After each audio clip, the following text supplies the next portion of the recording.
Maths कहाँ पढ़ा हुआ है इसका, ये बताओ।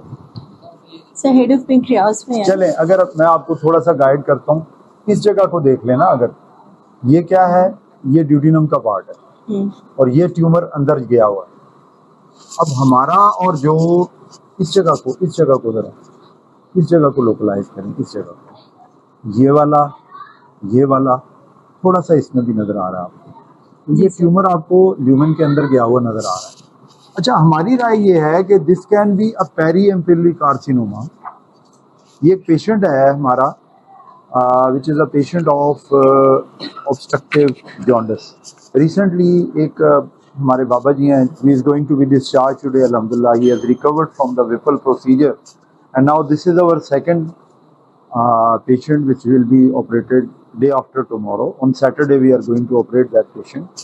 अच्छा, इनका अब ये है कि either it's a periampillary or it's a ampullary carcinoma, but still it is invading the this duodenum as well, and there is some pneumobilia as well. ठीक है, pneumobilia भी है और duodenum को invade भी कर रहा है। ठीक है, किन किन चीज़ों पे आप कंसंट्रेट करेंगे जी डॉक्टर आयशा, बताइए। Sir pre op related. हाँ भाई, आपने फिटनेस देखनी है ना, तो क्या क्या चीजें पता होनी चाहिए। सर पेशेंट को जो उसकी लैब इन्वेस्टिगेशंस हैं उनमें एलएफटीज पेशेंट के लाजमी कराने हैं।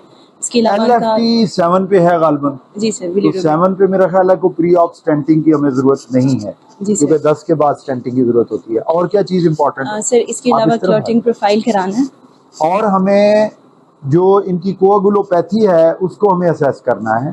ठीक है जी सर। तो कोआगुलोपैथी बेसिकली उसके लिए आपने क्या शुरू करवाया हुआ है? सर विटामिन के पेशेंट को स्टार्ट हमने कराया शुरू हुआ है। करवा दिया 10 मिलीग्राम, वो दे दिया आपने। और क्या चीज इंपॉर्टेंट है? सर एफएफपीज अरेंज है पेशेंट के, और FFP भी हमने अरेंज कर लिए हैं। और क्या चीज इंपॉर्टेंट है? सर क्लॉटिंग प्रोफाइल कराया हुआ है और वो भी नॉर्मल है 1. ब्लड भी आपने अरेंज करवा लिया आपने, इसका जो है वो FFP भी अरेंज करवा लिए आपने, कोगुलोपैथी के लिए भी पेशेंट को दे दिया, एंटीबायोटिक और फ्लूइड भी आप दे रहे हैं। जी सर। ठीक है, फ्लूइड एंड इलेक्ट्रोलाइट इम्बैलेंस में पेशेंट को नहीं जाना चाहिए, ऐसा ही है ना? जी सर। क्यों नहीं जाना चाहिए अहमद भाई? अहमद सजाद साहब बताएंगे जी, बताएं इसमें क्यों नहीं जाना चाहिए इन पेशेंट को? वैसे ये जो मरीज है ऑब्स्ट्रक्टिव जॉन्डिस का,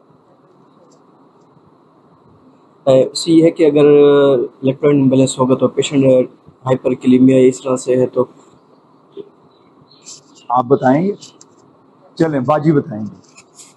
फिर कहते हैं लोग बाजी की तारीफ बहुत करते हैं, भाई जो सही बात बताएगा उसकी तारीफ तो करेंगे ना जी। बताएं। डिहाइड्रेशन से प्रिवेंट करना होता है। डिहाइड्रेशन को हमने प्रिवेंट करना है, क्यों, क्या कंडीशन हो जाएगी जी? आप पीजीआर जी बताइए।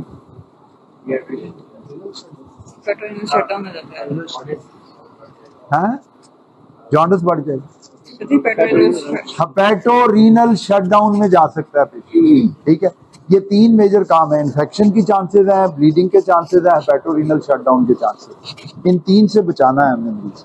ठीक है, और किस चीज की हमें जरूरत पड़ेगी? For 24 hours in the ICU की जरूरत है। और एक्चुअली ये है कि हमने देखा है कि ये पेशेंट, क्योंकि हम जिन पेशेंट में हमारे यहाँ जो तरतीब है, हम ये करते हैं कि we are going to do this pancreaticogastrostomy हम करते हैं, पेंक्रियाटिको जिजिनोस्टमी की वजह।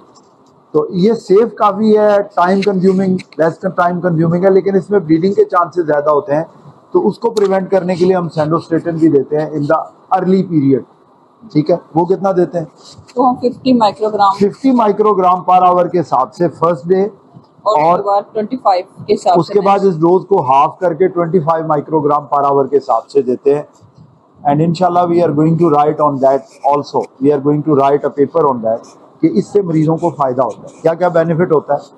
चांसेस ऑफ हेमेटोमेसिस के और स्टमक ब्लीडिंग और हेमेटोमेसिस के चांसेस कम हो जाते हैं। और दूसरा क्या फायदा होता है? जो सेक्रीशन कम हो जाती है उसकी वजह से फिस्टुला कम बनता है और हीलिंग बेटर हो जाती है। बाय द टाइम 24 घंटे, 36 घंटे, 48 घंटे मरीज को मिल जाते हैं तो हीलिंग बेटर हो जाती है। So this is a team, ये सारी हमारी टीम है। टीम दिखाओ, अफजाल साहब आगे आओ। ये हमारी टीम का वो मेजर पोर्शन, आगे आए ना। ये हमारी टीम के वो मेजर सर्जन है, उसमें डॉक्टर अफजाल हैं, मैं हूँ, और अपने डॉक्टर सबा हैं। एक हमारे सर्जन है, उन्होंने हमें अलाउ नहीं किया हुआ कि भाई उनकी साथ तस्वीर बनाए, बहरहाल वो भी शामिल हैं। नज़र भी ना लगे ना, इसलिए वो भी शामिल होती है। और इसके अलावा ये पूरी की पूरी टीम है जो रिपल के प्रोसीजर में हमारे शामिल होती है। So in this month we are going to do the second operation, and after this second operation we are prepared with another operation as well. तो अल्लाह पाक मेहरबानी करे, ठीक है। तो ये जितनी बातें बताई हैं इसके लिए अम्मा जी को तैयार करें, fluid electrolyte by the time उसको देखें, बेहतर करें, जैसे कार्डियो और- पल्मोन फिटनेस और बाकी फिटनेस देख लें, कार्डियोलॉजी, पल्मोनोलॉजी। एक चीज़ और बड़ी इंपॉर्टेंट है, वह फिजियोलॉजिकल स्टेटस बहुत अच्छा होना चाहिए मरीज का। चल फिर रही हो, चलता फिरना ठीक हो, उसके लिए बेहतर है कि पल्मोनोलॉजिस्ट को भी दिखा लें और थोड़ा सा मरीज को वॉक भी करवाएं, चलाएं फिराएं भी, ताकि उनका फिजियोलॉजिकल स्टेटस बहुत बेहतर। थैंक यू वेरी मच, बहुत शुक्रिया।